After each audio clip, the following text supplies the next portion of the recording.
السلام علیکم ورحمۃ اللہ وبرکاتہ۔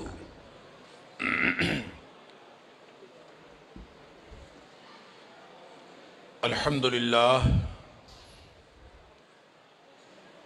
للہ وکفا وسلام علی عبادہ الذین اصطفیٰ۔ اشہد ان لا الہ الا اللہ وحدہ لا شریک لہ واشہد ان محمدا عبدہ ورسولہ صلی اللہ علیہ وآلہ وسلم۔ اللہم صلی علی محمد وعلی آل محمد کما صلیت علی ابراہیم وعلی آل ابراہیم انکا حمید مجید۔ اللہم بارک علی محمد وعلی آل محمد کما بارکت علی ابراہیم وعلی آل ابراہیم انکا حمید مجید۔ اما بعد، اللہ کے فضل اور اس کی توفیق اور اس کی رحمت سے آج اللہ کے فضل سے 30ویں پارے کے ساتھ ہمارا قیام مکمل ہوا۔ اللہ تعالی ہم سب کی طرف سے قبول فرمائے۔ اللہ تعالی اس قرآن کو ہم سب کے لیے جنت میں جانے کا باعث بنا دے۔ اللہ تعالی اس قرآن کے ساتھ جنتوں کے اندر ہماری منزلیں بہت اعلیٰ اور بہت اونچی بنا دے۔ اللہ تعالیٰ اس قرآن کے ساتھ ہمارے دنیا اور آخرت کے ہر طرح کے غم دور فرما دے۔ اللہ تعالیٰ اس قرآن کو ہمارے دلوں کا نور بنا دے۔ اللہ ہمارے آنکھوں کی ٹھنڈک بنا دے، اور اللہ اس قرآن کے ساتھ ہمیں زندگی گزارنے کی توفیق عطا فرمائے، اور قرآن کو ہمیں ہمارا ایسا ساتھی بنا دے جو دنیا اور آخرت کے ہر مرحلے میں ہمارے ساتھ ہو۔ 30واں پارہ، اس میں 37 صورتیں ہیں، اور 37 صورتوں میں سے 3 صورتیں مدنی ہیں اور باقی 34 صورتیں مکی۔ مکی صورتوں کے بارے میں آپ لوگوں کو معلوم ہے کہ اس میں بنیادی طور پر عقائد پر بات کی گئی ہے، توحید کی بات ہے، قیامت کی بات ہے، رسالت کی بات ہے۔ لیکن یہ جو 30ویں پارے کی مکی صورتیں ہیں، اس میں جو غالب جو مضمون ہے وہ آخرت کا ہے، اس لیے کہ کفار کو سب سے زیادہ جو تعجب اور دھوکہ ہوتا تھا وہ آخرت کے بارے میں ہوتا۔ اس پر وہ حیرت کا اظہار کرتے تھے، پورے قرآن میں بار بار اَإِذَا مِتْنَا وَكُنَّا تُرَابًا ذَلِكَ رَجْمٌ بَعِيدٌ، مر گئے مٹی ہو گئے دوبارہ کیسے دوبارہ زندہ کرے گا، یہ بات سمجھ میں نہیں آتی۔ مَن يُحْيِي الْعِظَامَ وَهِيَ رَمِيمٌ، ہڈیاں گل سڑ جائیں گی دوبارہ کون زندہ کرے گا، آخرت سمجھ میں نہیں آتی تھی۔ اللہ، لہٰذا یہاں 30ویں پارے کی کم و بیش ساری ہی صورتوں کے اندر آخرت سے ڈرایا بھی گیا ہے، احوال قیامت بیان کیے گئے ہیں، قیامت کے مناظر ہیں، 2 طرح کے انجام بار بار ذکر کیا گیا ہے، جو ماننے والے ہیں وہ جنت میں جائیں گے اور جو نہیں ماننے والے وہ جہنم میں جائیں گے، اور آخرت کے دلائل بھی دیے گئے ہیں کہ آخرت کا وقوع پذیر ہونا کیوں ضروری ہے۔ پہلی صورت جو ہے سورہ نبا ہے، اس میں بھی یہی ہے کہ ان قریب تمہیں پتہ چل جائے گا، کلا سیعلمون ثم کلا سیعلمون، ان قریب تمہیں پتہ چل جائے گا۔ کس کے بارے میں سوال کرتے ہیں؟ قیامت کے بارے میں سوال کرتے ہو۔ تمام مظاہر فطرت کا اللہ کریم نے یہاں ذکر کر کے فرمایا کہ اس کی قدرت جیسی کسی کی قدرت نہیں، اس کے علم جیسا کسی کا علم نہیں، اس کی حکمت جیسی کسی کی حکمت نہیں، اس کی رحمت جیسی کسی کی رحمت نہیں۔ تو تمہیں کیسے یہ خیال ہو گیا، یہ گمان کیسے پیدا ہو گیا کہ وہ دوبارہ زندہ نہیں کرے گا؟ یہاں دنیا میں جو ظالم ظلم کر رہے ہیں، جو کافر کفر کر رہے ہیں، جو منافق نفاق پھیلا رہے ہیں، جو زندیق اپنی کاروائیاں سر انجام دے رہے ہیں، ان کو پکڑنے والا کوئی نہ ہو، کوئی دن تو ہونا چاہیے نا۔ تو فرمایا جہنم جو ہے، ان جہنم کانت مرصادا، سرکشوں کی گھات میں ہے جہنم، وہ تو انتظار کر رہی ہے کہ کب یہ ظالم، کب قیامت قائم ہو اور ان کو پکڑا جائے۔ لہذا ہر چیز کا وہاں پورا بدلہ دیا جائے گا۔ جزاء وفاقا انہم کانوا لا یرجون حسابا، دنیا میں یہ حساب کا یقین نہیں رکھتے تھے، ان کو پوری وہاں پہ جزا دی جائے گی۔ پھر فرمایا کہ یہ جہنمی ہیں، یہ جہنم میں جائیں گے، یہ کافر ہیں، یہ سرکش ہیں، تو ان کے مقابلے میں ان للمتقین مفازا، جو تقوی والے ہیں جنہوں نے زندگی ڈر کے گزاری، اب ایک ڈر کے زندگی گزارتا ہے، ایک سرکشی کی زندگی گزارتا ہے، دونوں کا انجام ایک جیسا کیسے ہو سکتا؟ لہذا فرمایا کہ جو ڈر کے زندگی گزارنے والے، اللہ کی ناراضگی سے بچنے والے اور اللہ کی رضامندی کے لیے زندگی گزارنے والے، ان کے لیے تو کامیابیاں ہیں۔ اور ان کے لیے پھر جنت کی نعمتوں کا ذکر ہے، اور پھر آخر پہ کافر کی حسرت ہے، جب اس نے جانوروں کو دیکھنا ہے کہ وہ جنت کی خاک بنا دیے گئے ہیں تو اس وقت کافر یہ حسرت کرے گا، انا انذرناکم عذابا قریبا یوم ینظر المرء ما قدمت یداہ ویقول الکافر یا لیتنی کنت ترابا۔ اللہ نے ساری حجت تمام کر دی، یہاں کسی کو سمجھ نہیں آتی۔ قیامت والے دن کافر جب دیکھے گا اپنا انجام اس کو نظر آ رہا ہوگا، تو جب وہ دیکھے گا کہ جانور سارے جنت کی خاک بن گئے ہیں تو وہ حسرت کرے گا، کاش میں بھی ایک جانور ہوتا اور آج جنت کی خاک بنا دیا جاتا۔ اس کے بعد سورہ نازعات ہے، اس میں بھی باس بعد الموت اور آخرت کا ہی مضمون ہے، اور امکان آخرت کے دلائل دیے گئے ہیں، اور اس میں ہواؤں کی، بادلوں کی، فرشتوں کی قسم اٹھائی گئی ہے، قدرت الہیہ کا ذکر ہے، اور انسان کی بے بسی کا ذکر ہے، پھر کچھ فرعون کی تاریخ سے استدلال ہے، اور اللہ کی قدرت و ربوبیت کے ذریعے سے بتایا گیا ہے کہ فرشتوں اور ہواؤں کے ذریعے سے ایک دفعہ کائنات کو درہم برہم کر دے گا، اور پھر وہ دوبارہ اس کائنات کو بنائے گا، اور اس کی وجہ یہ ہے کہ تاکہ بڑے بڑے کافروں اور فرعون جیسے سرکشوں کو ان کی سزا دی جائے، وگرنہ اگر یہ قیامت قائم نہ ہو تو سرکشوں کو سزا کون دے گا۔ پھر آگے آیت نمبر 34 سے 41 تک پھر دو مختلف انجام بتائے ہیں۔ اللہ اکبر، فرمایا کہ فَإِذَا جَاءَتِ الطَّامَّةُ الْكُبْرَى يَوْمَ يَتَذَكَّرُ الْإِنسَانُ مَا سَعَىٰ فَأَمَّا مَنْ طَغَىٰ وَآثَرَ الْحَيَاةَ الدُّنْيَا، جو اللہ کا سرکش ہو گیا، باغی ہو گیا، اور اس نے دنیا کی زندگی کو ترجیح دے دی، فَإِنَّ الْجَحِيمَ هِيَ الْمَأْوَىٰ، اس کا ٹھکانہ جہنم کے علاوہ کوئی نہیں۔ کیا مطلب؟ ایک تو وہ ہے جو جس کے پروگرام میں آخرت شامل ہی نہیں ہے، صرف دنیا اس کے پروگرام میں شامل، آخرت ہے ہی نہیں، وہ تو اس کے جہنمی ہونے میں کوئی شک نہیں۔ ایک وہ ہے جس کے پروگرام میں کہیں کہیں موہوم سی آخرت بھی ہے، کبھی کبھی وہ بات کرتا ہے ہاں آخرت بھی ہونی چاہیے، لیکن ترجیح دنیا کو دیتا ہے۔ وَآثَرَ الْحَيَاةَ الدُّنْيَا، جب وہ لسٹ بناتا ہے، پہلے نمبر پہ یہ کام کر لوں، دوسرے پہ یہ کر لوں، تیسرے پہ کر لوں، پیسہ کما لوں، اولاد بنا لوں، کوٹھیاں بنا لوں، سب کچھ بنا لوں، آخرت بھی لسٹ میں کہیں آتی ہے، لیکن پہلے نمبر پہ آخرت نہیں ہے۔ وَآثَرَ الْحَيَاةَ الدُّنْيَا، دنیا کی زندگی کو وہ ترجیح دیتا ہے۔ فرمایا جنت میں نہیں جا سکتا، اِنَّ الْجَحِيمَ هِيَ الْمَأْوَىٰ، جنت میں کون جائے گا؟ فرمایا وَأَمَّا مَنْ خَافَ مَقَامَ رَبِّهِ، جو رب کے سامنے کھڑا ہونے سے ڈر گیا، دل کرتا ہے اس کا میں یہ کر لوں، میں وہ کر لوں، اسی وقت اس کو خیال آتا ہے میں اللہ کو کیا جواب دوں گا، آج یہ کر لوں گا کل اللہ کو کیا جواب، اس کو ہر وقت دل میں یہ ڈر رہتا ہے میں اپنے اللہ کو کیا جواب، اللہ کے سامنے کھڑا ہوں گا تو میں کیا جواب۔ اللہ فَمَنْ يَعْمَلْ مِثْقَالَ ذَرَّةٍ خَيْرًا يَرَى وَمَنْ يَعْمَلْ مِثْقَالَ ذَرَّةٍ شَرًّا يَرَى، جب ایک ایک چیز، ایک ایک ذرہ بھر نیکی اور ذرہ بھر برائی سامنے آ جانی ہے تو میں اپنے اللہ کو جواب کیا دوں گا۔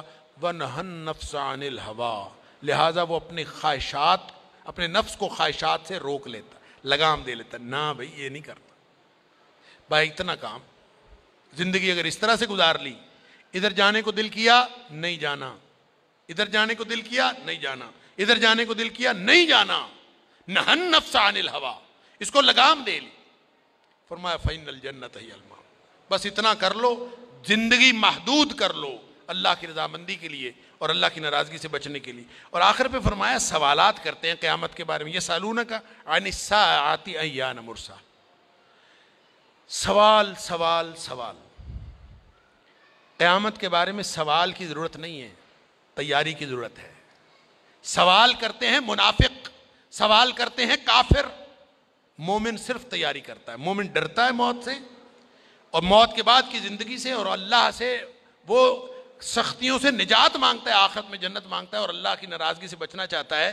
لہٰذا فرمایا کب آئے گی کب آئے گی یہ سوال نہ کیا کرو، آئے گی تو لگ پتہ جائے گا، اس سے پہلے تیاری کر لو، اصل مسئلہ تیاری کا۔ آگے سورہ عبس ہے، سورہ عبس میں بھی ہے تو آخرت کا موضوع اور دنیا کی زندگی میں جتنی نعمتیں اس کا ذکر کر کے آخرت کی دلیل دی گئی ہے، لیکن اس میں ایک بڑی ایک اہم واقعے کی طرف ایک نشاندہی کی گئی ہے۔ عبداللہ بن ام مکتوم ایک نابینا صحابی تھے، نبی کریم صلی اللہ علیہ وسلم سرداران قریش کے ساتھ محو گفتگو تھے، اوپر سے یہ نابینا صحابی آ گئے۔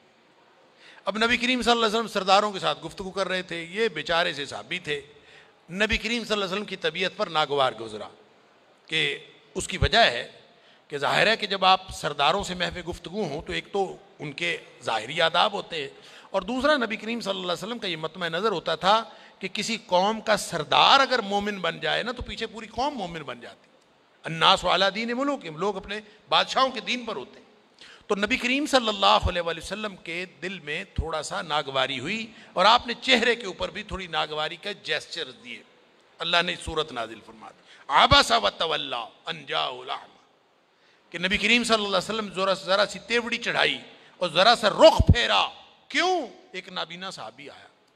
اللہ تعالیٰ نے یہاں پہ جو بات ارشاد فرما یدریک لعلہ یزکا او یذکر فتنفعہ الذکر اما من استغنی فانت له تصدق، یہ جو ساری گفتگو اللہ کریم نے فرمائی ہے، عام طور پہ مفسرین نے یہ سمجھا ہے کہ یہاں اللہ نے نبی اکرم صلی اللہ علیہ وسلم کے رویے کو پسند نہیں فرمایا، اس لیے فرمایا کہ آپ کو تیوڑی چڑھانے کی ضرورت نہیں. یہ بدبخت سارے کے سارے جو کافر ہیں، یہ پتہ نہیں ایمان انہوں نے لانا کہ نہیں لانا، وہ تو ایماندار ہے، تو آپ نے کیوں تیوڑی چڑھائی؟ مفسرین نے یہ سمجھایا اور لکھا ہے کہ نبی کریم صلی اللہ علیہ وسلم کے اس رویے کو پسند نہیں کیا. اور یہ بات مفسرین نے لکھی ہے، اسلاف نے لکھی ہے، ہم سمجھتے ہیں شاید یہی ٹھیک ہوگی، لیکن جو طالب علم کو اس سے سمجھ آتی ہے، اللہ اکبر، اللہ کریم نے اسلوب تو یہی اختیار فرمایا ہے کہ اے حبیب صلی اللہ علیہ وسلم آپ نے تیوری کیوں چڑھائی. امر واقعہ تو یہی ہے عبس وتولی، لیکن در حقیقت یہ کافر سرداروں کو ان کی اوقات یاد دلائی ہے کہ تم سارے سرداروں، تم سب کے مقابلے میں یہ اکیلا نابینا صحابی بہتر ہے. تمہاری اوقات یہ ہے کہ اللہ آسمانوں سے اس نابینے کی سفارش کر رہا ہے اور اپنے نبی کریم صلی اللہ علیہ وسلم کو فرما رہا ہے کہ ان بدبختوں کو رہنے دو، اس صحابی کی فکر کرو.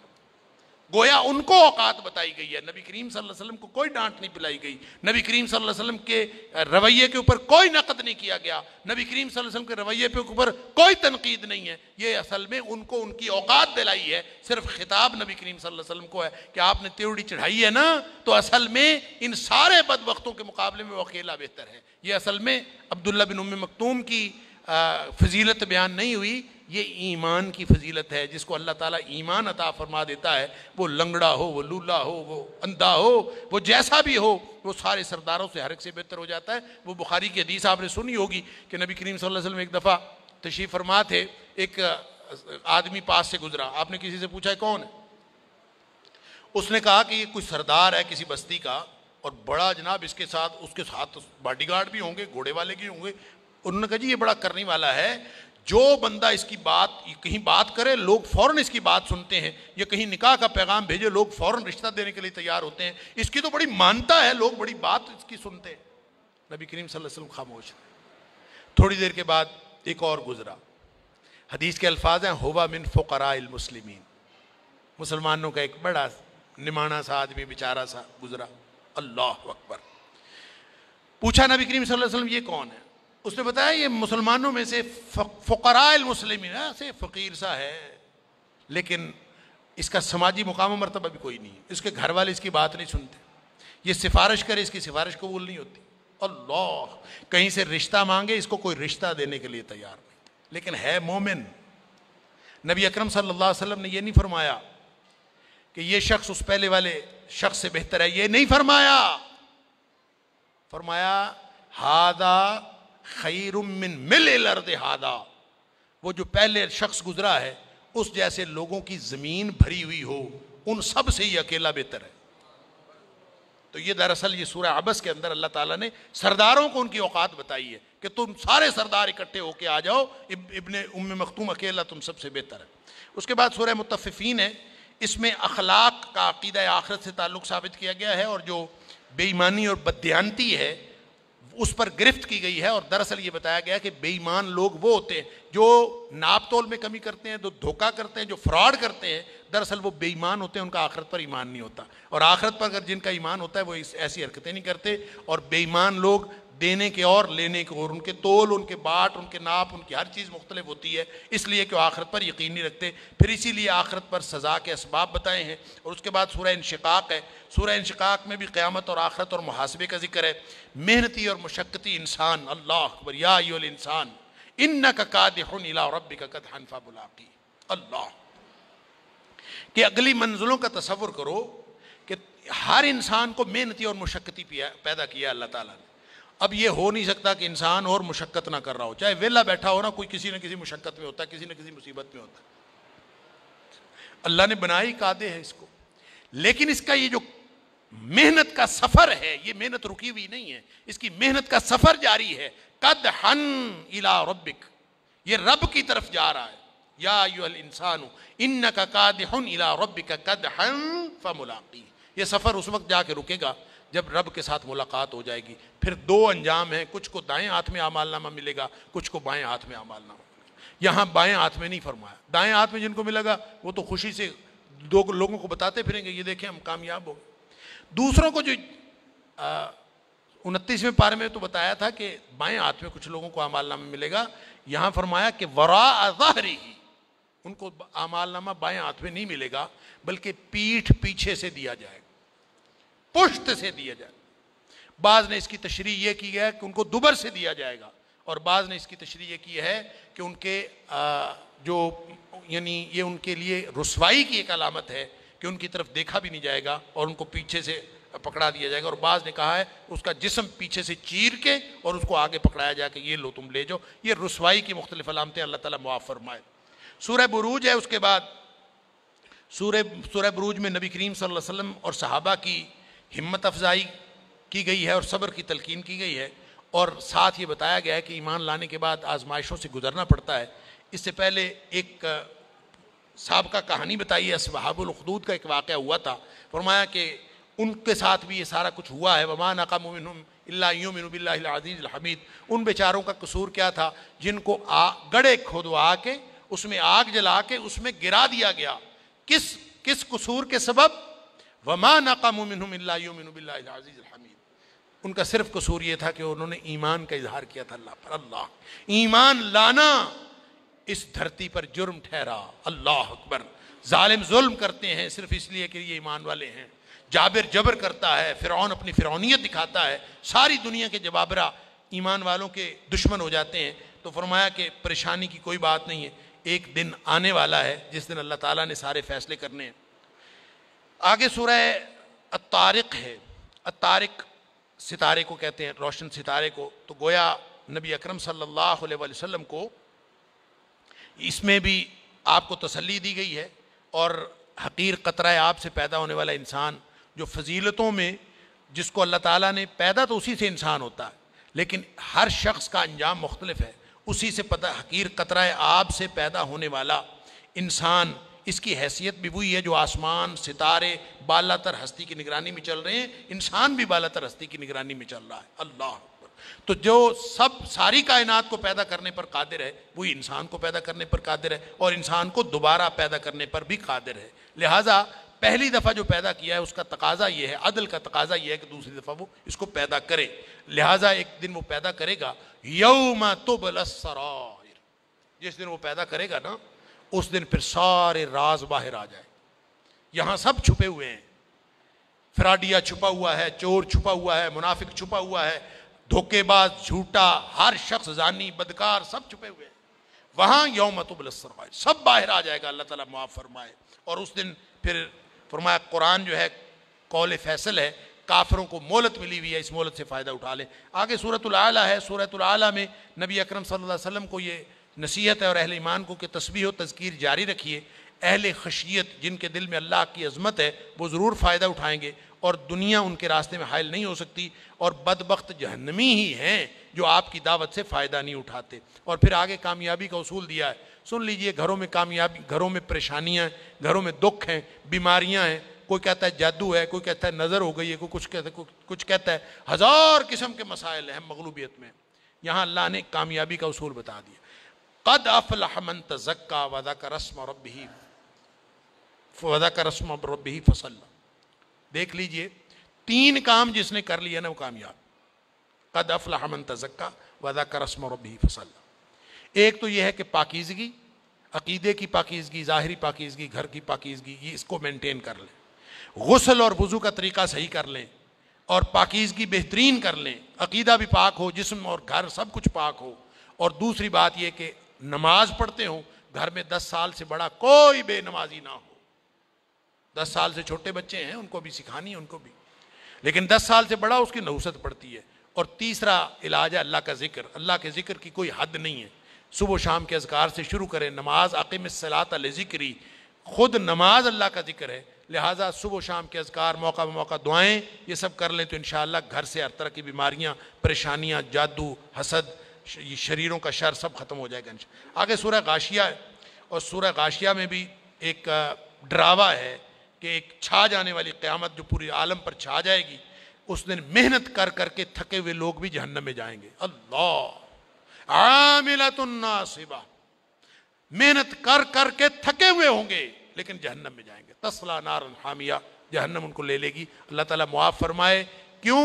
محنت دنیا کے لیے تھی یا محنت غلط راستے پر تھی. اللہ تعالیٰ ہم سب کو صراط مستقیم میں محنت کرنے کی توفیق عطا فرمائے. وہ جو فرمایا تھا نا، یا ایھا الذین یا ایھا الانسان انک کادح، تو کادح ہے، محنتی اور مشقتی ہے. یہ مشقت اگر درست سمت میں ہوگی تو ہی کامیابی ہے، اگر ویسے محنت کر کر کے تھکا ہوا. اللہ تعالیٰ معاف فرمائے.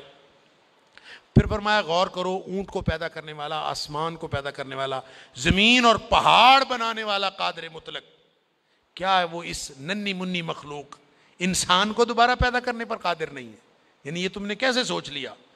لہذا فرمایا کہ حساب ہوگا. ثم ان علینا حسابہم، ہم نے ایک دن لینا ہے اور سب کا حساب کرنا.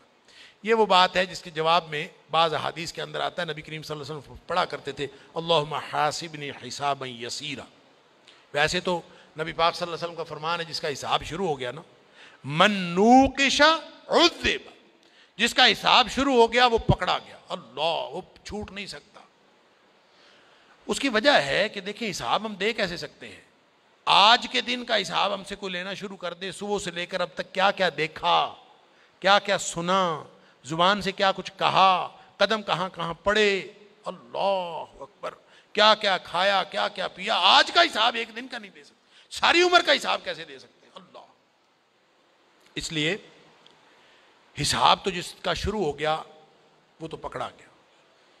اما عائشہ صدیقہ رضی اللہ تعالیٰ نے پوچھا فسوف یحاسب حسابا یسیرا کا کیا معنی ہے پھر؟ کہ اس کا آسان حساب ہوگا. نبی کریم صلی اللہ علیہ وسلم نے فرمایا آسان حساب جو ہے نا وہ حساب نہیں ہے، وہ صرف پیشی ہے. وہ اللہ کے سامنے پیش ہونا، اللہ نے کہنا جا تجھے معاف کیا.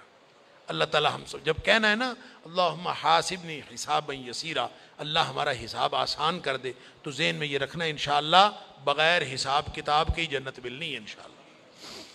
آگے سورہ فجر ہے، اس میں بھی قسمیں اٹھائی ہیں. 10 راتوں کی قسم ہے اور مخلوق کے جوڑوں کی قسم ہے، طاق و جفت کی، نہر اور عرفہ کی، مختلف قسم کی قسمیں. فرما کہ قیامت ضرور قائم ہوگی. بات قیامت کی ہے. اس میں بھی یہی بات بتائی گئی ہے. قوم عاد، بلکہ قوم عاد کے جو ظالم تھے، قوم سمود کے جو ظالم تھے، فرعون جیسا سرکش، اور اس طرح کے جتنے تاریخ کے سرکش ہیں، بتاؤ تو ان کے ظلم کا حساب کون لے گا اگر قیامت نہ آئے؟ لہذا ان کا ذکر کر کے اللہ تعالیٰ نے فرمایا ہے ان ظالموں کا وجود اس دھرتی پر اس بات کا تقاضا کرتا ہے کہ قیامت قائم ہو. یہ کیسے ہو سکتا ہے قیامت نہ قائم ہو؟ اللہ. اور پھر فرمایا کہ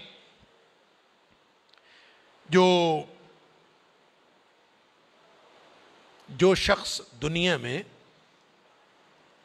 مخلوق کے حقوق کا خیال نہیں رکھتا اور مال سے شدید محبت کرتا ہے اور اپنے آپ کو دنیا میں کھپائے ہوئے ہے، اس کو آخرت کا خیال نہیں ہے، اور وہ ساری زندگی اس کی صرف دنیا کمانے میں لگ گئی ہے، یہ بتائیں کہ وہ کبھی اطمینان کی موت مر سکتا ہے؟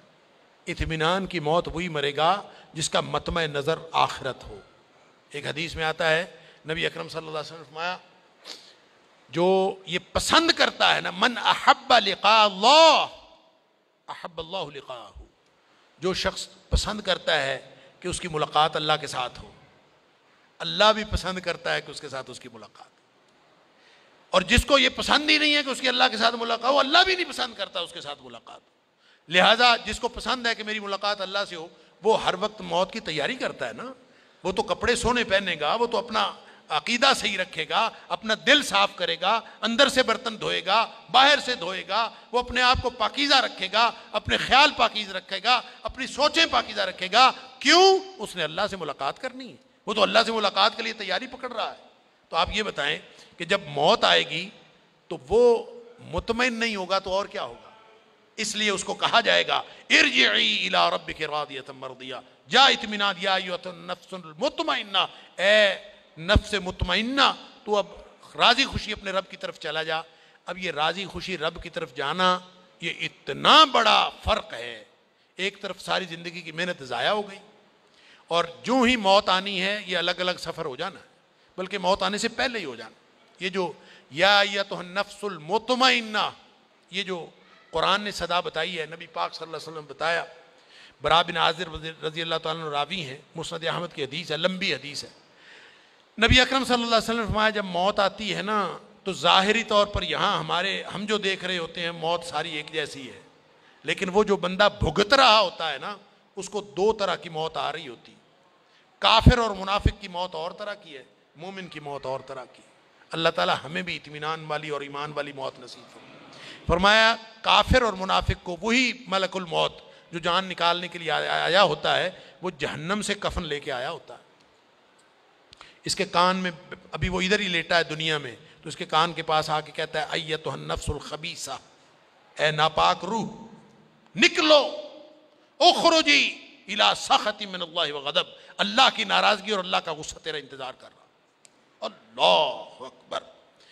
اب اندازہ کیجئے جس کو یہاں خبر ملے اور اس کے کان میں یہ کہا جائے روح کدھر نکلے کدھر جائے، راستہ کون سا ہے؟ نبی کریم صلی اللہ علیہ وسلم فتفرق فی جسدی، وہ پھر جسم کے اندر چھپتی پھرتی، پھر وہ کھینچ کے اس کو نکالتے ہیں۔ ابھی سورہ نازعات ہم نے پڑھی، والنازعات غرقا، ان فرشتوں کی قسم جو ڈوب کر کھینچ لیتے ہیں۔ اللہ اکبر۔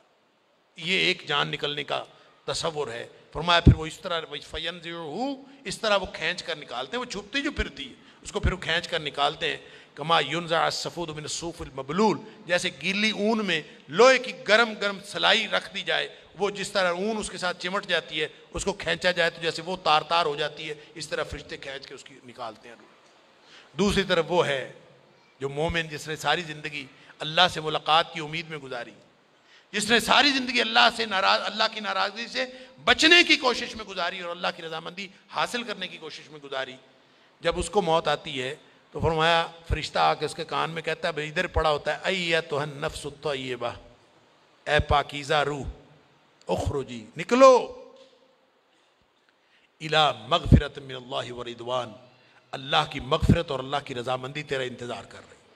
سبحان اللہ۔ اللہ کرے کہ ہماری جب موت آئے تو ہمیں بھی یہی آوازہ پڑے، یا ایھا النفس المطمئنہ ارجعی الی ربک راضیۃ مرضیہ۔ آگے سورۃ البلد ہے، اس میں دنیا میں انسان اپنی مرضی کی زندگی گزارتے ہوئے جس طرح غفلت کا شکار ہو جاتا ہے اس کا ذکر ہے، اور فرمایا ساری صلاحیتیں جو اللہ نے دی ہیں یہ امتحان کے لیے ہیں۔ دو راستے ہیں، یہ صلاحیتیں اگر اللہ کے لیے لگائیں تو انشاءاللہ جنت ہے، اور اگر یہ اپنی مرضی کے لیے لگائیں ہیں تو پھر چیز جہنم میں لے جائے گا۔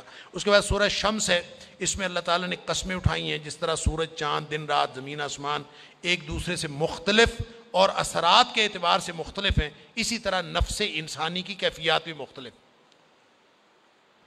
اور کسی میں خیر ہے کسی میں شر ہے، کوئی جنت میں جائے گا کوئی جہنم میں جائے گا۔ یہ اللہ تعالیٰ نے ہر نفس کے اندر فَأَلْهَمَهَا فُجُورَهَا وَتَقْوَاهَا، جنت میں جانے کی ٹینڈنسی بھی رکھی ہوئی ہے اور جہنم میں جانے کی ٹینڈنسی بھی رکھی ہوئی ہے۔ اب یہ انسان کے اوپر ڈیپینڈ کرتا ہے۔ قَدْ أَفْلَحَ مَنْ زَكَّاهَا، جو اپنے نفس کو پاک کر کے رکھتا ہے آلودگیوں سے وہ جنت میں گیا۔ وَقَدْ خَابَ مَنْ دَسَّاهَا، جس نے آلودہ کر لیا وہ جہنم میں گیا، وہ تو نامراد ہوا۔ اب یہ دساہا کا ایک معنی تو ہے آلودہ کر لیا، ایک اور معنی بھی ہے، دسا کا معنی تھا جس نے اس کو دبا لیا۔ اور اس میں سبق پتہ کیا ہے کہ دین اسلام نے انسان کی ضرورتیں جو رکھی ہیں، احتیاجات جو رکھی ہیں، جو نفس کی خواہشات رکھی ہیں، ان کو دبایا نہیں ہے، ان کو راستہ دیا ہے۔ حرام کا راستہ چھوڑ کر حلال کا راستہ اختیار کر لو، یہ نہیں کہا کہ کھانا پینا چھوڑ دو، یہ کہا ہے حرام چھوڑ دو حلال کھا لو۔ یہ نہیں کہا کہ اگر شہوت کا جذبہ ہے تو اس کو چھوڑ دو، یہ نہیں کہا، بلکہ حرام جو محرم عورتیں اس کو چھوڑ دو، نکاح کر کے حلال راستہ اختیار کر دو۔ یعنی ہر چیز کا ایک راستہ دیا ہے، حرام کا راستہ بند ہے، حلال کا راستہ کھلا ہے، چینلائز کیا ہے دین اسلام نے۔ لہٰذا جو اس کو دبا لیتا ہے نا کہ نہیں کھانا، نہیں جانا، نہیں کرنا، قد خواب من دساہا، جو اس کو دباتا ہے وہ بھی شریعت کے تقاضے کو پورا نہیں کرتا۔ بچے گا وہ قد افلح من زکاہا۔ اللہ اس کے بعد آگے سورہ لیل ہے، اس میں بھی گزشتہ صورت میں جو مجموعہ ازداد کی کائنات کی طرف توجہ دلائی گئی تھی وہ اس میں بھی ہے، اور دو طرح کے اعمال اور دو طرح کے نتائج، بالکل وہی موضوع اس میں بھی ہے۔ آگے سورہ والضحیٰ ہے، اللہ اکبر۔ نبی اکرم صلی اللہ علیہ وسلم پر کچھ دن وحی نازل نہ ہوئی، لوگوں نے عجیب و غریب بکواس بازی شروع کر دی، کافروں نے ہرزہ سرائی شروع کر دی، کسی نے کہا کہ اس کا شیطان اس کا ساتھ چھوڑ گیا، نعوذ باللہ من ذالک، کسی نے کچھ کہا کچھ۔ نبی کریم صلی اللہ علیہ وسلم بہرحال تقاضۂ بشری کے تحت دل میں کوئی تھوڑا غم تو آتا ہے۔ اللہ تعالیٰ نے فرمایا والضحیٰ واللیل اذا سجا ما ودعک ربک وما قلی، تیرے رب نے تجھے تنہا نہیں کیا، چھوڑا نہیں ہے، اکیلا نہیں چھوڑا، تیرا رب تو تیرے ساتھ ہے۔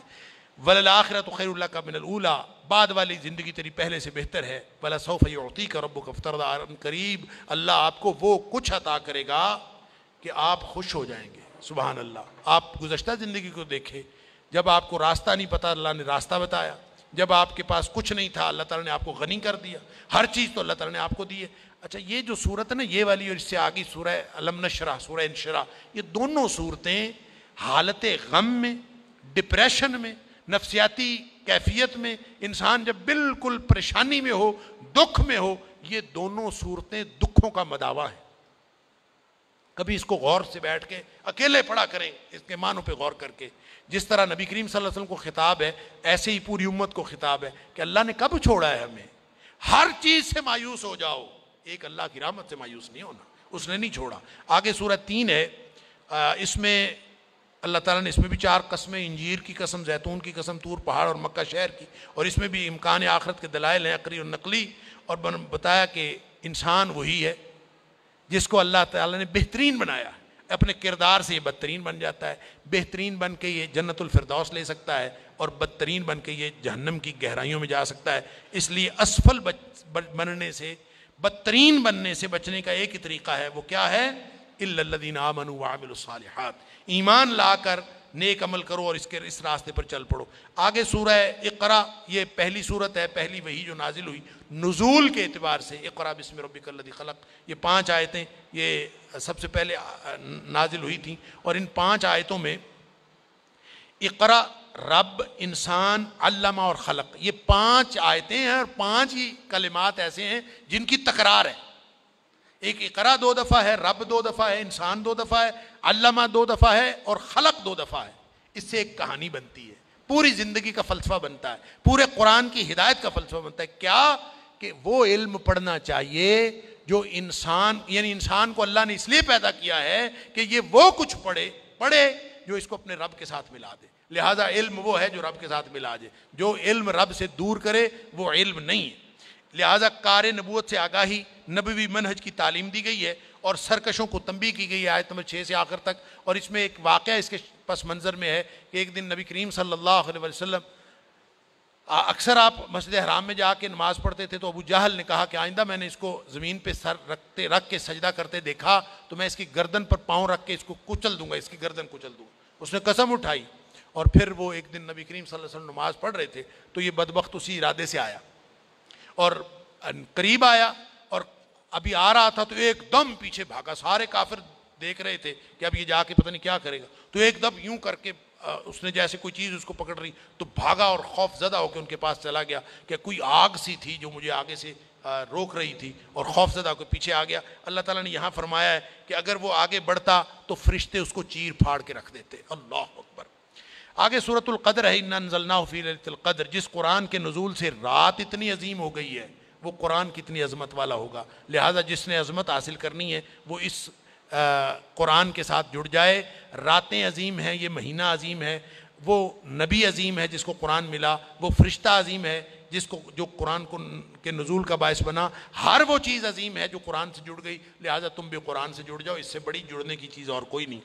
اور اسی رات میں فرشتے اہم کاموں کا فیصلہ کرتے ہیں، یہ بھی قرآن کا ہی ایک اعجاز ہے۔ آگے سورہ بینہ ہے، بعثت محمدی اور نزول قرآن، یہ اتمام حجت ہے ساری دنیا پر۔ نبی کریم صلی اللہ علیہ وسلم آ گئے، قرآن نازل ہو گیا، اب رہتی دنیا تک یہ حجت اور دلیل قائم ہو گئی۔ اب کوئی شخص یہ نہیں کہہ سکتا کہ ہمارے پاس ہدایت نہیں آئی تھی۔ یہ اس صورت میں یہ بتایا گیا ہے کہ آپ کی بعثت کے بغیر ممکن نہیں تھا کہ کہ لوگوں کو شرک سے باز رکھا جاتا، کفر سے باز رکھا جاتا۔ نبی اکرم صلی اللہ علیہ وسلم کی نبوت جو عالمگیر ہے اور قیامت تک کے لیے ہے، وہ اسی مقصد کے لیے ہے، جو مان لے گا وہ بہترین مخلوق ہے، اور جو نہیں مانے گا وہ بدترین مخلوق ہے۔ شر البریہ، یہ نہیں فرمایا برے بدترین انسان ہے، بلکہ فرمایا بدترین مخلوق ہے۔ کیا مطلب؟ کہ جنگل کے چوہے، بلی، درندے بھی ان سے بہتر ہیں، یہ بدترین مخلوق ہے۔ اس کے بعد سورہ زلزال ہے، اس میں قیامت کے دونوں مرحلوں کا ذکر ہے، اور انسان کی جو پریشانی ہے قیامت کے مرحلے میں وہ اس کا ذکر ہے۔ قیامت قائم ہوگی اور زمین جس کو آپ بے جان سمجھ رہے ہیں، یہ قیامت والے دن اپنے سارے راز اگل کے باہر رکھ دے گی، اور اس دن ذرہ بھر نیکی بھی سامنے آ جائے گی، اور ذرہ بھر جو برائی کی ہوگی وہ بھی سامنے آ جائے گی۔ اللہ تعالی ہمارے پردے رکھے، وہ ستار العیوب ہے۔ جب یہ اس طرح کی آیتیں پڑھا کرے نا تو اپنی برائیوں پر غور کیا کرے، اپنے گناہوں اور خطاؤں پر غور کیا کرے، اور پھر اللہ سے دعا کیا کریں کہ اللہ ہم نے توبہ کر لی ہے، اور تیرے نبی کریم صلی اللہ علیہ وسلم کا وعدہ ہے کہ جو توبہ کر لیتا ہے وہ ایسے ہے جیسے اس نے گناہ کیا ہی نہیں، لہٰذا اللہ قیامت والے دن ہماری برائیاں ہمیں نہ دکھانا، ہم نے توبہ کر لی ہے۔ اور اللہ سے ہر دفعہ یہ اس طرح کی آیات پڑھ کے توبہ کی تجدید کر لیا کریں، اور اللہ سے یہ وعدہ لے لیا کریں کہ اللہ تیرے نبی کریم صلی اللہ علیہ وسلم نے وعدہ کیا، تو ہم سے یہ وعدہ فرما لے کہ قیامت والے دن ہماری برائیاں نہیں ہمیں دکھانی۔ انشاءاللہ وہ بڑا با وفا ہے، انت اہل الوفاء والحق، وہ اس سے بڑا با وفا اور کوئی نہیں۔ اللہ تعالی ہم سب کو ہر طرح کی رسوائی سے بچائے۔ آگے سورہ عادیات ہے، یہاں گھوڑوں کی قسمیں کھائی ہیں، سبحان اللہ۔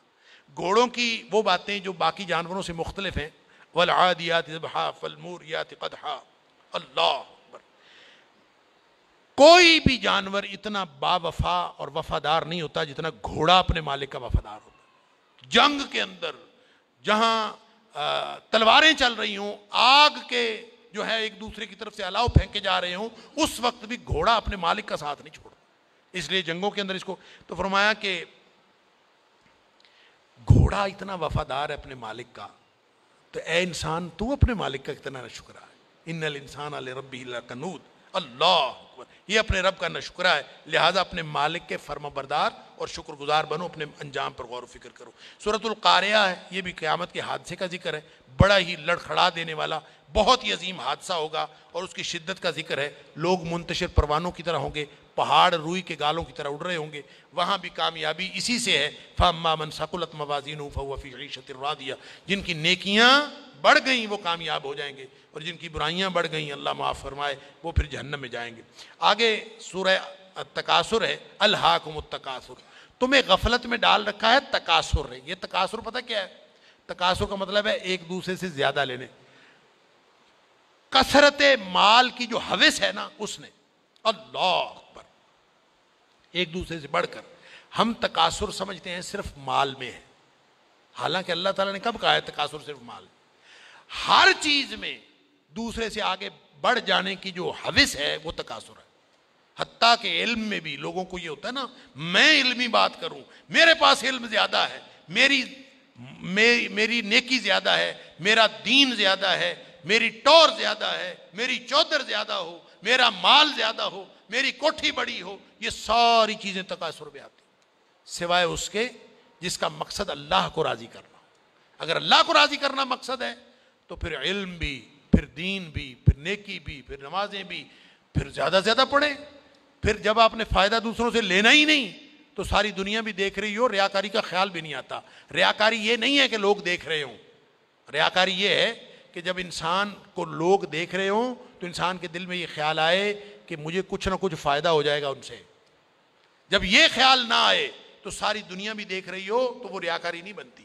لوگوں کا دیکھنا ریاکاری نہیں ہے، ان کو دکھانا ریاکاری ہے، اور ان کے دکھانے کے پیچھے کوئی مقصدیت کار فرما رکھنا یہ ریاکاری۔ اللہ تعالیٰ معاف فرمائے۔ سورۃ العصر ہے، سورۃ العصر کے بارے میں امام شافعی علیہ الرحمہ کا وہ قول، انہوں نے کہا تھا کہ سارا قرآن نہ بھی نازل ہوتا، یہ اکیلی صورت نازل ہو جاتی تو اس کو لوگ پڑھ کر، اس کو سمجھ کر اس پر عمل کر لیتے تو انسانوں کی ہدایت کے لیے یہی کافی تھا۔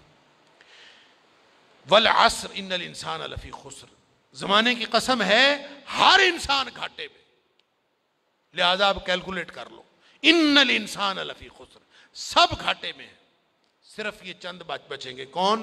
الا الذین آمنوا وعملوا الصالحات وتواصوا بالحق وتواصوا بالصبر۔ یہ چار کام کیے بغیر، ایمان تطہیر فکر ہے، اور عمل صالح تعمیر سیرت و کردار ہے، اس کے بغیر نہیں کام بننا، اور دعوت و ارشاد اور ابتلاء و آزمائش، یہ 4 کام ہیں، یہ کیے بغیر کامیابی نہیں ملنی، یہ بہت مشکل کام ہے، لیکن میں اس کو آسان کر دوں، اللہ نے بھی آسان کیا ہے۔ آسان پتہ کیا ہے؟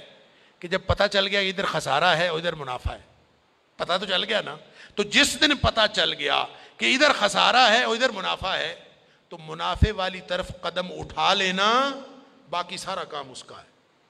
اتنا آسان ہے کہ صرف انسان طے کر لے کہ آج کے بعد میں نے اپنی من مرضی نہیں کرنی، میں نے اللہ کی مرضی کرنی، میں نے آج کے بعد جتنی زندگی ہے میں نے اللہ کی مرضی سے گزارنی۔ آپ نے طے کرنا، باقی کام تو اس نے کرنا ہے، اللہ تعالیٰ خود مدد کرتا ہے۔ پھر اسی طرح آگے سورہ ہمزہ ہے، اس میں کچھ اخلاقی برائیوں کا ذکر ہے، اور ان کی سزا کے لیے اخلاقی برائیوں کا ذکر کر کے پھر قیامت کی جسٹیفیکیشن دی ہے کہ جو دنیا میں جھوٹے ہیں، فراڈیے ہیں، پیسے رکھ کے ارتکاز دولت کر کے لوگوں کا مال ہتھیا کے حرام کما کے وہ بیٹھے ہوئے ہیں، ان کو کون سزا دے گا؟ ایک کسی کے گھر چھاپا پڑتا ہے، کروڑوں اربوں نکلتے ہیں، کہاں سے لیے؟ کس کس کا خون چوسا انہوں نے؟ لہذا کون حساب کرے گا؟ یہ حساب کے لیے قیامت رکھی ہے اللہ تعالیٰ نے۔ اللہ اکبر۔ پھر آگے سورہ فیل ہے، جب یہ پڑھ رہے تھے نا قاری صاحب، تو مجھے خیال آ رہا تھا مسجد اقصیٰ کا، یہ سورہ فیل کے موقع اللہ تعالیٰ فرماتا ہے الم تر کیف فعل ربک باصحاب الفیل، تو نے دیکھا نہیں کہ ہم نے اصحاب فیل کے ساتھ کیا کیا؟ وہ کعبہ ڈھانے آیا تھا ابرہہ، اللہ اکبر، اور اللہ تعالیٰ نے ابابیلوں کے ذریعے سے ہاتھیوں کی فوج لے کے آیا تھا، اور اس دور میں اس سے بڑا اور بڑا طاقتور کوئی اور علامت نہیں تھی کہ اتنی بڑی فوج یہ ہاتھی لے کے آیا۔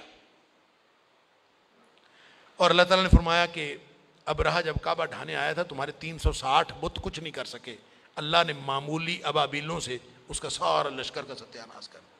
اللہ اب بھی کوئی ابابیل بھیج دے۔ یہ جو مسجد اقصیٰ پر یہودیوں نے حملہ کیا ہے، ہم کتنے سکون سے نماز پڑھ رہے تھے، وہ بیچارے سکون سے نماز بھی نہیں پڑھ سکتے۔ مجھے تو سمجھ نہیں آتی ملی غیرت کدھر چلی گئی، دینی غیرت کہاں چلی گئی۔ ہم پتہ نہیں زندہ ہیں، ہمارا زندہ رہنا جرم ہے اگر ہم ان کی مدد نہیں کر سکتے۔ ایسی کوئی بے حس اور بے غیرت قوم بھی کبھی ہوئی ہوگی؟ ہم نے تاریخ میں بے غیرتی کی بڑی داستانیں سنی ہیں۔ اللہ تعالیٰ قرآن میں فرماتا ہے وَمَا لَكُمْ لَا تُقَاتِلُونَ فِي سَبِيلِ اللَّهِ، اب تمہیں کیا موت پڑ گئی ہے؟ اب کیوں نہیں لڑتے تم اللہ کے راستے میں؟ وَالْمُسْتَضْعَفِينَ مِنَ الرِّجَالِ وَالنِّسَاءِ وَالْوِلْدَانِ الَّذِينَ يَقُولُونَ رَبَّنَا أَخْرِجْنَا مِنْ هَذِهِ الْقَرْيَةِ الظَّالِمِ أَهْلُهَا۔ پوری دنیا پر ظلم کی داستانیں ساری دنیا دیکھ رہی ہے۔ مسجد اقصیٰ کو آگ لگا دی گئی ہے، ہماری بچیوں کو، بہنوں کو، بیٹیوں کو وہ اپنے گھٹنے کے نیچے لے کے بیٹھے ہوئے ہیں، تصویریں سوشل میڈیا پر شیئر ہو رہی ہیں، بچے چھوٹے چھوٹے قتل کیے جا رہے ہیں، کسی کو غیرت نہیں آ رہی۔ مجھے تو یوں لگتا ہے یہ ہماری نمازیں، ہمارے سجدے کیسے قبول ہوں گے؟ ہم جو مجرم ہیں جو آرام سے بیٹھے رہیں، کیا کریں؟ بے بسی کی انتہا ہے۔ میرا دل یہ کر رہا تھا کہ میں پاکستان کے جو حکمران ہیں، اگر 58 اسلامی ملکوں کے حکمرانوں کو تو ہم کچھ نہیں کہہ سکتے، اپنے ملک کو حکمرانوں کو تو کچھ کہہ سکتے ہیں کہ حکمرانوں اور فوج کے سپہ سالاروں، اگر تم ان کی مدد کر سکتے ہو تو کرو، ذمہ داری تو تمہاری ہے۔ نہیں کر سکتے نا تو ہمیں ایک جہاز میں بھر کے وہاں بھیج دو، کم از کم ہم عزت کی موت ماری جائیں، کم از کم جا کے ہم وہاں پہ ان کے ساتھ شہید ہو جائیں، اللہ کو قیامت کے دن ہم اور نبی کریم صلی اللہ علیہ وسلم کو چہرہ دکھانے کے تو قابل ہوں کہ اللہ ہمیں غیرت تھی، ہمارے اندر کوئی ملی اور دینی غیرت تھی۔ تو دعائیں ہو رہی ہیں، وہ کوئی کہہ رہا ہے کہ اللہ تو کو ابابیل بھیج دے اور ان کی مدد کر دے، کوئی دعائیں کر رہا ہے، کوئی دعائیں کر رہا ہے۔ اس طرح کے لوگوں کی دعائیں اللہ قبول کوئی نہیں کرتا۔ دعاؤں کے لیے بھی غیرت کی ضرورت ہے، آپ پہلے قدم اٹھائیں پھر اللہ سے دعا کریں۔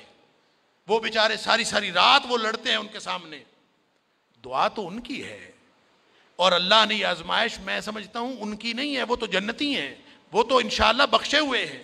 آزمائش یہ باقی ساری دنیا کی ہے، ہم ان کی وجہ سے مجرم بن رہے ہیں، اللہ تعالیٰ معاف فرمائے۔ تو یہ جب قاری صاحب پڑھ رہے تھے تو مجھے خیال آ رہا تھا کہ اللہ ان بیچاروں کے پاس طاقت نہیں ہے، وہ پتھر اکٹھے کر کے بیٹھے ہیں، توپوں بندوقوں کا مقابلہ پتھروں سے کیسے ہوگا؟ یا اللہ تو ابابیل بھیج دے، اور تو جس نے ابرہہ کو اور اس کے لشکر کو تباہ و برباد کر دیا تھا، اللہ اس دور جدید کے ابرہہ کو جو ہماری مسجد اقصیٰ کو تباہ کرنے کے لیے آیا ہے اور پوری ملت اسلامیہ دہشت گرد پھر مسلمانوں کو کہا جا رہا ہے.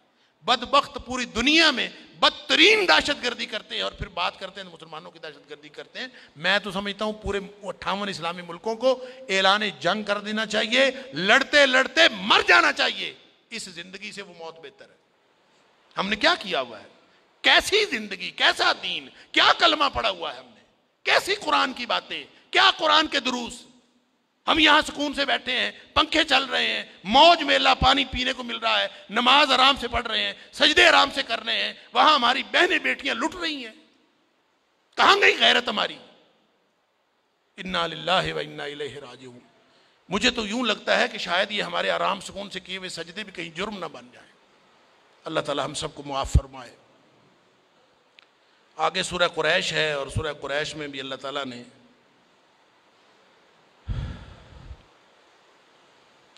قریش کو جن چیزوں کی ان کو محبت تھی ان کا ذکر کر کے فرمایا کہ کچھ احسان شناس بنو, جو رب تمہیں رزق دے رہا ہے اس رب کے گھر کی بندگی بھی تو کرو. آگے سورہ ماعون ہے, اس میں عقیدہ آخرت کو کردار کے ساتھ جوڑا گیا ہے کہ کردار کی پاکیزگی کے بغیر عقیدہ آخرت کچھ نہیں ہے. جس شخص کا کردار درست نہیں ہے گویا عقیدہ آخرت بھی اس کا کوئی نہیں ہے. سورہ کوثر یہ قرآن کی مختصر ترین صورت ہے, اور یہ اعجاز القرآن میں یہ صورت کو سمجھ لیجئے کہ وہ کسی نے جا کے اس کو جامعیت و اختصار کا یہ اتنا اعلیٰ نمونہ, اس وقت لوگوں کو کوئی ادب پارا کوئی شاہ پارا ملتا تھا, اس کو جا کے کعبے میں لٹکا آتے تھے, تو اس کو کسی نے وہاں لٹکا دیا تو وہاں کے کوئی لکھ گیا ما ھذا کلام البشر, یہ کسی بشر کا کلام ہو نہیں سکتا. اتنی مختصر اور اتنی جامع, اور اس میں نبی اکرم صلی اللہ علیہ وسلم کے بارے میں ہرزہ سرائی کرتے تھے بڑے بڑے کافر کہ آپ کی تو نسل ہی آگے نہیں چلی. تو نبی کریم صلی اللہ علیہ وسلم کو حوصلہ دیا گیا ان شانئک ھو الابتر. دم کٹا اور نسل جس کی ختم ہو گئی, ابتر جو ہے وہ آپ کا دشمن ہے.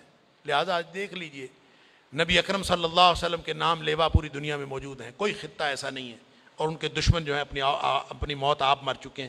سورہ کافرون ہے, غیر اللہ کی بندگی سے بیزاری اور کافروں کے دین سے قطع تعلقی کا ایک اعلان ہے کہ یہ اعلان کیے بغیر آپ کی یعنی کوئی شخص اندر چھپ چھپا کے مسلمان ہو کے پھرتا رہے, اس کے ایمان کا کوئی اعتبار نہیں ہے جب تک وہ کافروں کو للکارے نہ یا ایھا الکافرون لا اعبد ما تعبدون, تمہارا رب اور ہے, تم کسی اور کی پوجا کرتے ہو, میں کسی اور کی, لکم دینکم ولی دین. یہ ہے اللہ تعالیٰ کو اس طرح کا کردار مطلوب ہے.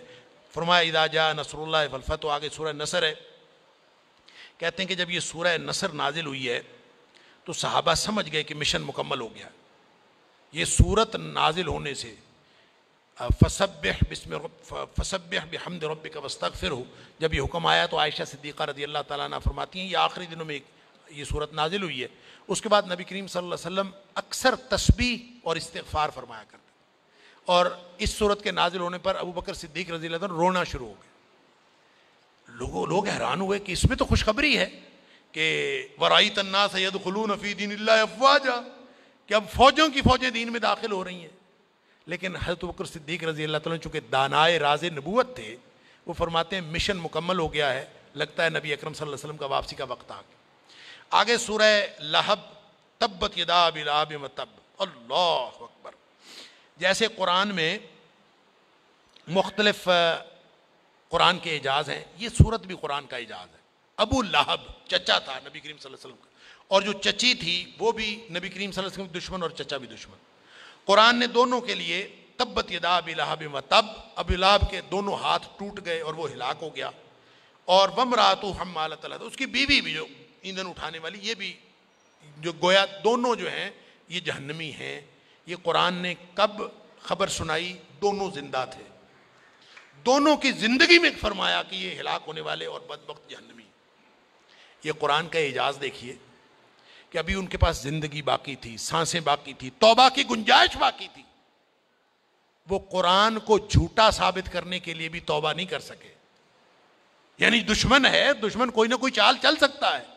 یہ قرآن کا اعجاز ہے, اس کی زندگی میں یہ صورت پڑھی جاتی تھی, لیکن اس کو یہ توفیق نہیں ہوئی کہ وہ جھوٹ موٹ یہ کہہ دے کہ میں آج کے بعد مسلمان ہوتا ہوں تاکہ وہ لوگوں کے اوپر یہ ظاہر کرے کہ قرآن. اس لیے قرآن کہتا ہے کہ اس قرآن کے نہ دائیں سے نہ بائیں سے نہ سامنے سے کوئی آ کے ایسا حملہ نہیں کر سکتا جو قرآن کی کسی بات کو جھوٹا ثابت کر دے. قرآن اپنی حقانیت خود ثابت کرتا ہے، اپنا ثبوت ہے. اس کے بعد سورہ اخلاص ہے، یہ اللہ کا تعارف ہے. مشرکین نے کہا تھا اپنے اللہ کا تعارف کرواؤ. قل هو اللہ احد، فرما دیجئے وہ اللہ ایک. ہوگا کیوں نہیں ایک ہوگا؟ اتنی سی تو ساری کائنات ہے، باقی سارا وہ علیم و خبیر رب ہے. پوری کائنات اللہ اکبر اس کے سامنے ایسے ہے جیسے اتنی سی ہو، اس جیسا کوئی اور ہو سکتا ہے؟ لہذا فرمایا اللہ الصمد، اتنی سی کائنات سے وہ بے نیاز نہیں ہوگا تو اور کیا ہوگا؟ اس کو کیا پرواہ ہے اس کی؟ یہاں بڑے بڑے ظالم جابر فرائنہ، بڑے بڑے بادشاہ، توپ ٹینک سب کچھ لے کے پھرتے رہے، ایٹم بم لے کے پھرتے، کیا اس کو پرواہ ہے اس کی؟ کوئی پرواہ نہیں. اللہ اکبر.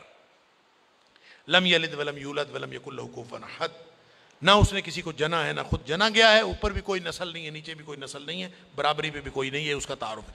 آخری دو صورتیں اصل میں دم ہیں، ہماری مشکلات کا حل ہے. سن لیجئے، یہ ہم پڑھتے رہتے ہیں ہمیشہ ہی. دو باتیں کبھی ذہن سے محو نہ ہونے دیں. دنیا میں جتنی مصیبتیں جن کا ہمارے پاس علاج کوئی نہیں ہوتا، بیماریاں، یہ ابھی بات میں کر رہا تھا، جادو، نظر بد، یہ سایہ، یہ جن، یہ شریروں کا شر، حاسدوں کا حسد، اور ظاہری یا کہہ لیجئے جو مادی مختلف چیزیں ہیں، مادی مسائل ہیں، وہ بھی جن کا حل نہیں تھا. جس چیز کا انسان کے پاس حل نہیں ہوتا نا، ہر اس بلا اور مصیبت سے نجات کا سبب سورہ فلق بنتی. قل اعوذ برب الفلق من شر ما خلق. کیا بات ہے، سبحان اللہ. اللہ تو نے جو کائنات پیدا کی ہے اس میں جو برائی ہے اس سب سے میں تیری پناہ میں آتا ہوں. سبحان اللہ. یعنی ہر طرح کی بیماری کا علاج، ہر طرح کی مصیبت کا علاج. کبھی یقین تو کریں. سبحان اللہ. اور پھر یہ جو سورہ ناس ہے، یہ انسان کا جو اللہ سے تعلق بنتا ہے نا، اور انسان اللہ کی حفاظت میں آتا ہے، اس میں رکاوٹ شیطان بنتا ہے. اور شیطان جن بھی اور شیطان انس بھی، یہ اس میں رکاوٹ بنتے ہیں، انسان کا اللہ کے ساتھ تعلق بننے نہیں دیتے. انسان کا اللہ کے ساتھ تعلق بن جائے، ہر مصیبت سے چھٹکارا مل جائے. یہ تعلق بنانا چاہتا ہے، شیطان اس میں رکاوٹ ڈالنا چاہتا ہے. تو وہ جو شیطان رکاوٹ ڈالتا ہے اللہ کے ساتھ تعلق میں، اس کا علاج سورہ ناس. قل اعوذ برب الناس ملک الناس الہ الناس من شر الوسواس الخناس. یہ دلوں میں جو وسوسے ڈالتا ہے، جس کو ہم وسوسہ، قرآن نے وسوسہ جس کو کہا ہے نا، جتنی نفسیاتی بیماریاں ہیں اس کو قرآن نے وسوسہ کہا ہے. حدیث میں بھی اس کو وسوسہ کہا گیا. ایک صحابی آیا نبی کریم صلی اللہ علیہ وسلم کے پاس، آ کے کہتا ہے مجھے وسوسے بہت آتے ہیں. یہ وہی ہے جو دور جدید کی نفسیاتی بیماریاں، یہ وسوسے ہیں. نبی کریم صلی اللہ علیہ وسلم نے فرمایا تو ایسا کر، لا حول ولا قوت الا باللہ پڑھا کر، 100 دفعہ یہ پڑھ لیا کر. تو لا حول ولا قوت الا باللہ پڑھے گا، کیا مطلب ہے اس کا؟ اللہ، میرے پاس کوئی طاقت ہی کوئی نہیں ہے، نہ برائی سے بچنے کی نہ نیکی کرنے کی. ساری طاقت تو تیرے پاس ہے.